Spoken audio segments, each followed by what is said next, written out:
Hello. Ouais, alors, après mon pétage de... Ben, ça dit, j'ai fait un... La dernière fois, j'ai fait un petit pétage de plomb, un gros pétage de plomb, hein. Je m'en excuse, hein, j'en suis navré. Donc là, on est le dimanche de mars. Starmer, un moment unique pour l'Europe. Donc on va refaire un peu d'actu. Déjà, j'ai changé d'axe. Vous voyez. On est déjà plus près du fond de l'écran. L'Ukraine a besoin de alerte info. L'Ukraine a besoin de paix soutenue par des garanties de sécurité fiables. Vladimir Zelensky. Il est important de maintenir l'unité autour de l'Ukraine et de renforcer sa position en interaction avec les alliés. Apparemment, ouais, depuis hier, ouais, il y a une autre politique en Europe, hein, une politique militaire qui est en train de se dessiner. Donc, bon. Et clairement, ouais, il n'y a plus que. Ouais.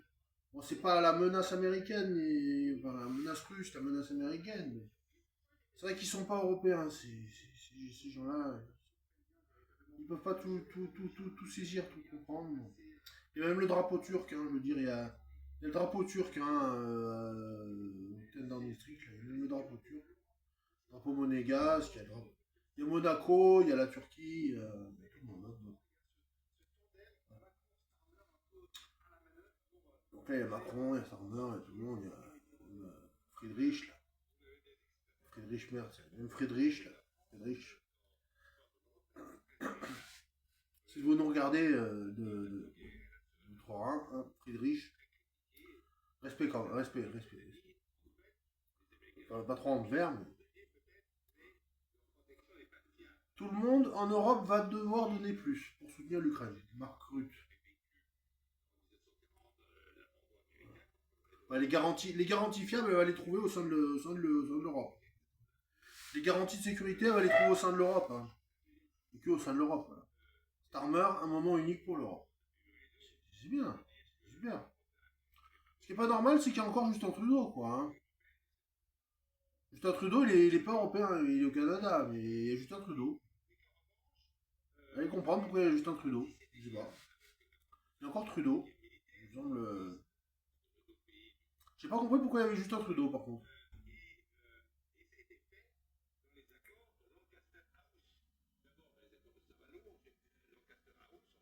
Il me semble que c'est Justin Trudeau. Hein.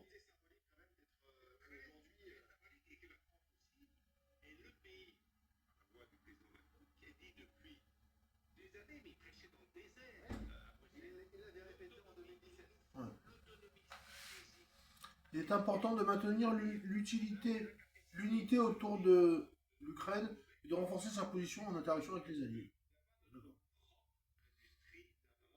Ah. Peut-être que l'angle est pas génial. Voilà, là, il y a les Pokémon. Là, il y a les Pokémon, c'est peut-être mieux. Mais bon. Ouais, c'est pas terrible comme angle, comme vision, comme vidéo. C'était un peu pour arranger la situation. Là. Tout le monde en Europe va devoir donner plus. Bon, voilà. C'est un fait, hein, c'est un fait. C'est exact, hein, c'est la réalité.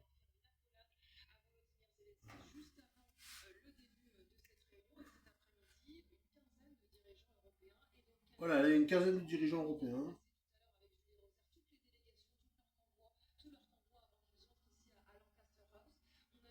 J'ai pas vu Friedrich, j'ai vu Trudeau, mais j'ai pas vu Merz encore. J'ai pas vu Friedrich Merz encore. Non, j'ai pas vu Friedrich Merz encore. Non, c'est pas des conneries.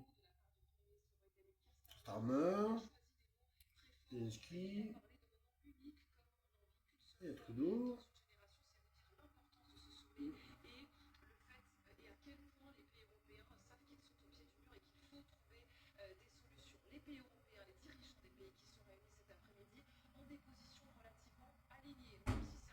Je sais pas s'il y a Friedrich Merz. Non, c'est pas très grave.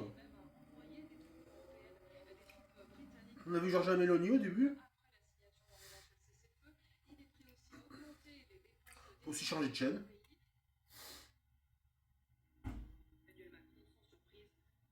Macron appelle le sursaut européen.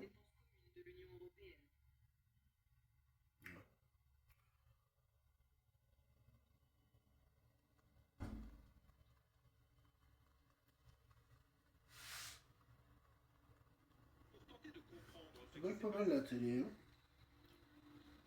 Elle bug pas mal la télé.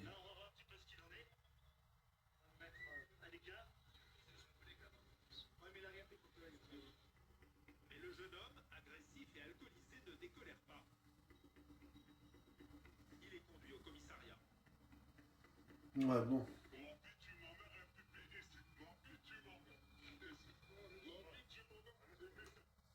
Ouais.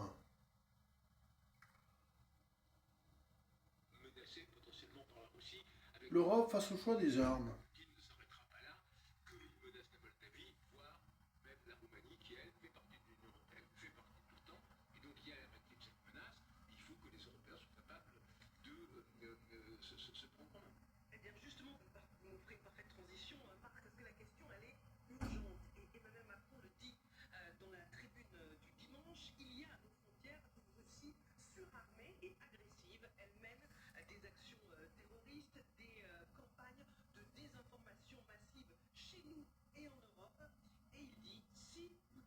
Si Poutine n'est pas freiné, il ira à coup sûr sur la Moldavie et peut-être au-delà sur la Roumanie.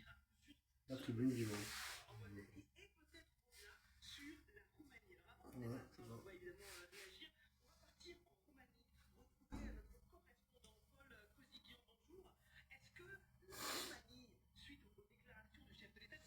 Je sais pas.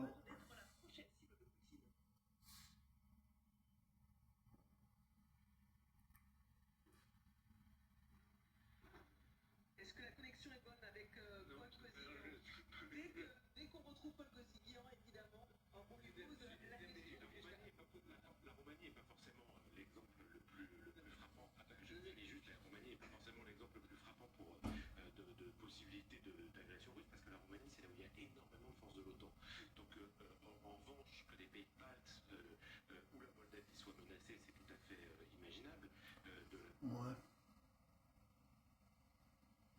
A fait prendre conscience aux alliés européens qu'il fallait avoir un commandement multinational permanent dès le temps de paix. Et donc ils ont créé. Ouais.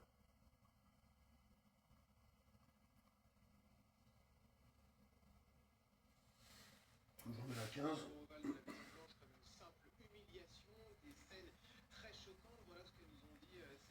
Ouais, c'est assez humiliant quand même pour Zelensky. D'être un petit Européen, juste un petit Européen. C'est pas une insulte d'être Européen. Ça rend pas une insulte d'être Européen. Je dirais même que c'est une fierté. Je dirais même que c'est une fierté. Bien sûr que je suis inquiète. J'étais vraiment déçue que des discussions aussi tendues aient pu avoir lieu. Mais l'Europe et le monde entier doivent comprendre dans quelle angoisse est l'Ukraine depuis 3 ans. Et notre président qui doit affronter de nouveaux défis chaque jour. Mais il ne s'agit pas de parler pour de l'argent ou des ressources. C'est secondaire. Ce qui est important, c'est que chaque jour des hommes meurent, des gens perdent leur maison. Les personnes de 40, 50 ans doivent recommencer leur vie à zéro parce qu'il ne leur reste plus rien. Ils fuient la guerre, les missiles, les bombardements. La volonté, on l'entend, d'une paix imminente et durable pour un pays qui souffre depuis plus de 3 ans par ce conflit qu'il subit. Et ce qu'il faut dire également, c'est qu'on est conscient ici en Ukraine que l'avenir du pays se joue sans doute aujourd'hui ou dans les jours à venir. Merci beaucoup Pierre Barbin avec Benjamin Danan sur place, mon général. C'est évidemment historique, on le redit encore une fois. Vous parliez à l'instant aussi de la présence d'une représentation turque, parce qu'il y a cet enjeu militaire important qui va bien au-delà de cette Union européenne. Véritablement, c'est ça l'enjeu. Alors, parce que la Turquie est un acteur essentiel. La Turquie est concurrent, compétiteur avec la Russie. La Turquie a essayé d'être intermédiaire au début du conflit. Et puis, c'est une force militaire conséquente, plus d'1 million de soldats. C'est en gros la deuxième armée de l'OTAN après après les États-Unis. Et puis c'est aussi un acteur de tout ce qui se passe au Proche et Moyen-Orient. Donc la présence des Turcs est plus que symbolique. Elle est aussi, il faut le souligner, importante dans le sens du rapprochement entre l'Europe et la Turquie, alors que les relations n'ont pas toujours été très bonnes, avec certaines provocations d'Erdogan. Mais ce qui veut dire aussi, eh bien qu'on a, en gros, alors je vais pas dire un bloc, mais un groupe. C'est un peu un mini sommet de l'OTAN sur les États-Unis. Pardonnez-moi. Sur les États-Unis. Bon, voilà, et ça veut dire qu'on est capable de progresser ensemble parce qu'il y a une menace, c'est Vladimir Poutine, c'est la Russie. Et puis les Américains, vous voulez pas, vous faites preuve de mauvaise volonté, mais nous on est capable de progresser. Donc c'est important. Mais le on est capable reste à valider. Je pense que c'est ça le vrai test. Oui. Parce que cette idée de répéter depuis longtemps, nous y arriverons, nous le ferons. Jean-Noël Barrot, cette semaine, qu'est-ce qu'il disait? Le temps des paroles est passé, terminé. Parfait, maintenant, sommes-nous capables d'agir, d'acter ce qui est annoncé? Mais la déception sera Ouais. d'autant plus grande si on s'engage à le faire Parce que si- de manière répétée. Derrière le moment historique, il y a la poursuite de ce qui se vit en Europe depuis 15 ou 20 ans. Très important ce qui se passe en ce Une moment. déception. Ça sera la débandade, et particulièrement pour les Ukrainiens qui peut-être se retrouveront sans le support, l'appui des Américains. Bon, Richard Verly et justement Nadezhda, je vous donne la parole dans un instant, mais puisqu'on évoquait les questions militaires, il y a la question de la dissuasion nucléaire européenne qui a été mise sur la table par le président de la République. Alors justement, on accueille Fanny Wegscheiger sur cette question. Quand on parle de dissuasion nucléaire européenne, Fanny, de quoi est-ce que l'on parle? Précisément. Eh bien, il s'agit de briser un tabou, comme le fait un peu le futur chancelier allemand Friedrich Merz, c'est-à-dire demander tout simplement la protection du parapluie nucléaire français si les États-Unis se désistent. Alors, on va voir tout d'abord en quoi, comment est constitué l'arsenal nucléaire à l'heure actuelle de ces pays qui sont concernés. En Europe, la France est le pays qui a le plus gros arsenal nucléaire avec à peu près 300 têtes nucléaires, suivi par le Royaume-Uni de 225 têtes, même s'ils ne font plus partie de l'UE, mais en tout cas voilà, sur le sol européen c'est le cas. Face à eux, la Russie, vous le voyez, avec quasiment 6000 ogives nucléaires et les États-Unis 3700. Et pour bien comprendre, regardez aussi la situation à l'heure actuelle, il y a plusieurs pays en Europe qui ne disposent pas eux-mêmes de l'arme nucléaire, mais dans lesquels eh bien, on trouve des armes nucléaires américaines. C'est le cas de la Belgique, des Pays-Bas, de l'Allemagne, de l'Italie ou encore de la Turquie, dont on a parlé tout à l'heure, puisque voilà, depuis la fin de la Seconde Guerre mondiale, eh bien, c'est le bouclier nucléaire américain qui protège donc ces pays. Donc il y a des armes nucléaires un peu partout sur le continent. Hein. Emmanuel Macron, Pays-Bas, Allemagne, Italie, Turquie, Belgique. Une sorte de partage de ce parapluie nucléaire avec d'autres pays du Ce continent. parapluie nucléaire. Alors, comment? Eh bien, puisqu'on sait que le traité de non-prolifération ne permet Élargir pas la protection d'installer nucléaire en Europe. des armes dans d'autres pays, Positionner des on rafales en pourrait Allemagne. positionner ces rafales équipées de charges nucléaires outre-Rhin, c'est une Participation à des activités, activités, des exercices de force de dissuasion. de participer à des exercices de Des force forces de de dissuasion. dissuasion. Il y a aussi d'autres formes Participation au raid. de participation annexe qui pourraient être envisagées. Pourquoi pas participer communément au raid ou encore du soutien logistique. Tout ça, ce sont des pistes Soutien logistique, évidemment pourquoi pas, envisagées. pourquoi pas. En tout cas, il faut bien garder à l'esprit qu'il y a des points cruciaux. Conserver l'autonomie de la dissuasion française. C'est vrai que c'est pas sensible. Envisager une décision concertée. C'est le président français qui est le seul autorisé à juger de l'intérêt d'utiliser l'arme nucléaire ou pas. Et évidemment, cette question qui se pose, est-ce qu'il faudra envisager une décision concertée, cette question du partage ou pas de la dissuasion? Et justement, Fanny, c'est cette question, c'est ce sujet qui est très sensible. Oui, Ouais. ça divise dans la classe politique. C'est vrai que si c'est une autre dissuasion. Notamment avec l'extrême droite qui la relève Voilà, déjà. faut Marine Le Ce Pen. week-end, bon. Marine Le Pen qui a dit Marine Le qu'elle Pen, allait la pas dissuasion cette nucléaire doit rester française. On ne doit pas la partager, on doit encore moins la déléguer. Les États-Unis restent évidemment un allié de la France sur ce plan. Ouais, mais bon, elle n'a même pas été accueillie par Donald Trump. Jean-Luc Mélenchon qui dit qu'il faut faire obstacle. Elle est allée à la Trump Tower, elle n'a même pas pu rentrer. On ne parle pas spécifiquement de la force nucléaire, mais voilà, on comprend en tout cas Il faut faire son obstacle point de vue. à Et l'Europe quant de la réponse, défense. cette fois-ci, du ministre des Armées, Sébastien En Lecornu, principe, en plus, lui, c'est dit bien que notre dissuasion nucléaire est bel et bien française, qu'elle le restera de la conception et la production de nos armes jusqu'à leur mise en œuvre. Mais il rappelle tout de même un principe gaulien selon lui, nos intérêts vitaux comportent une dimension européenne, donc, c'est ça. oui, Donc nous oui. devons répondre aux questions de Nous nos répondre partenaires européens sur ce qu'est notre sur ce qu'est notre dissuasion. dissuasion. Question à suivre. Merci Oui, beaucoup, Fanny, ça, pour c'est ce sûr. point détaillé. Richard Verly, quand on observe justement ce que nous disait à l'instant Fanny, on voit bien que l'architecture sécuritaire Sommet européen, Keir Starmer salue un moment unique pour la sécurité de l'Europe. mondiale qui est en train de se mettre en place depuis la fin de la Seconde Guerre mondiale. Alors, encore une fois, il faut regarder les actes. Pour l'instant, on est dans la mise en scène, c'est très important. Moi, un élément, pour avoir été correspondant à Bruxelles, un élément qui me frappe, c'est que ces Européens, parce qu'on n'a pas tous les pays de l'Union européenne, ces Européens ont compris qu'il faut agir et vite. Ça, c'est quand même deux choses, c'est deux révolutions. Traditionnellement, l'Union européenne dans le domaine de la défense, a eu beaucoup de difficultés à agir et encore plus de difficultés à agir vite. Ouais, agir vite, ouais. Ah, on est totalement désunis, enfin on n'est pas désunis, mais on est plein de pays, quoi. On est plein de pays en Europe. Là, c'est en train de changer, semble-t-il. Sur la dissuasion nucléaire, Pour une politique militaire, c'est pas... que les Allemands se dirigent surtout vers eux parce que chez eux, il y a un débat sur ce sujet, pourraient faire ce geste, ce serait d'accepter, par exemple, de payer une partie de la facture de la dissuasion nucléaire française. Je rappelle, je parle sous le contrôle du général, qu'elle coûte à peu près 6 milliards d'euros par an. Eh bien, les Allemands ont largement les moyens de dire on paye une partie de la facture. Moi, j'ai entendu Wolfgang Schäuble, qui est décédé maintenant, l'ancien ministre des Finances, il avait dit que c'est ça qu'il fallait le faire. Il ne remettait pas en cause la capacité du président français à appuyer seul sur le bouton, Mais il se disait partager en qu'il tout faut cas partager les frais de cette alors, dissuasion nucléaire. pardonnez-moi mon général, je vous donne la parole dans un instant, mais encore une fois, on a nos envoyés spéciaux qui nous attendent. On va partir à Moscou pour retrouver Jérémy Normand. Jérémy, justement, depuis cette altercation entre Poutine et Zelensky, Poutine sort comme finalement grand vainqueur de cette séquence sans avoir dit un mot. Si, quand même, il a parlé.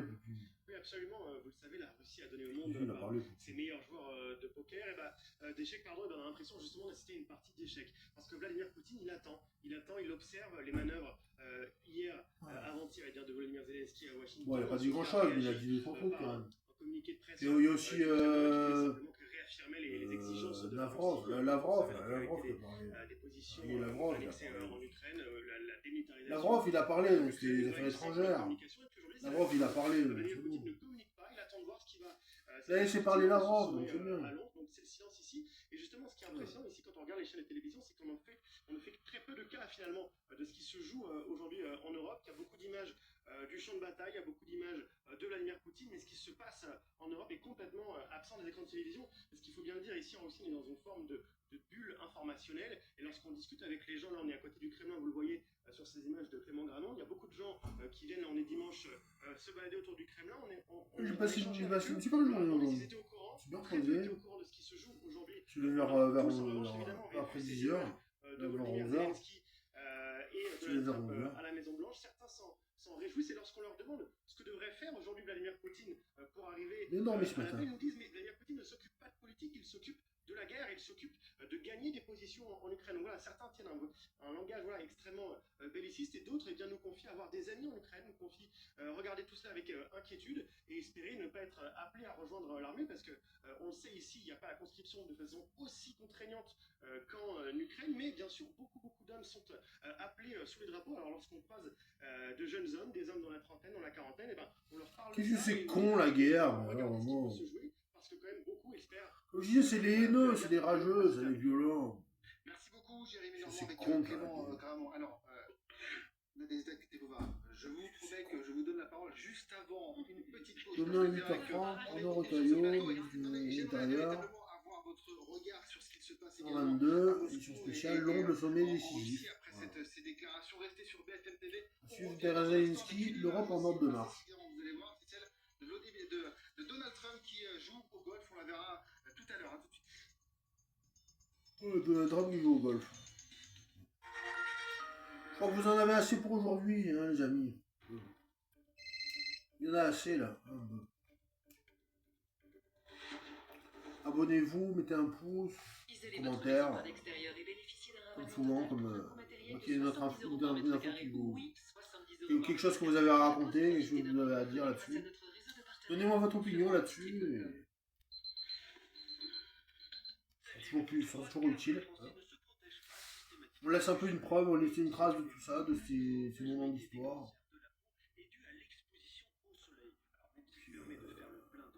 On se dit à demain. Demain, c'est un autre jour. Allez. Je kiffe la team. Allez, salut.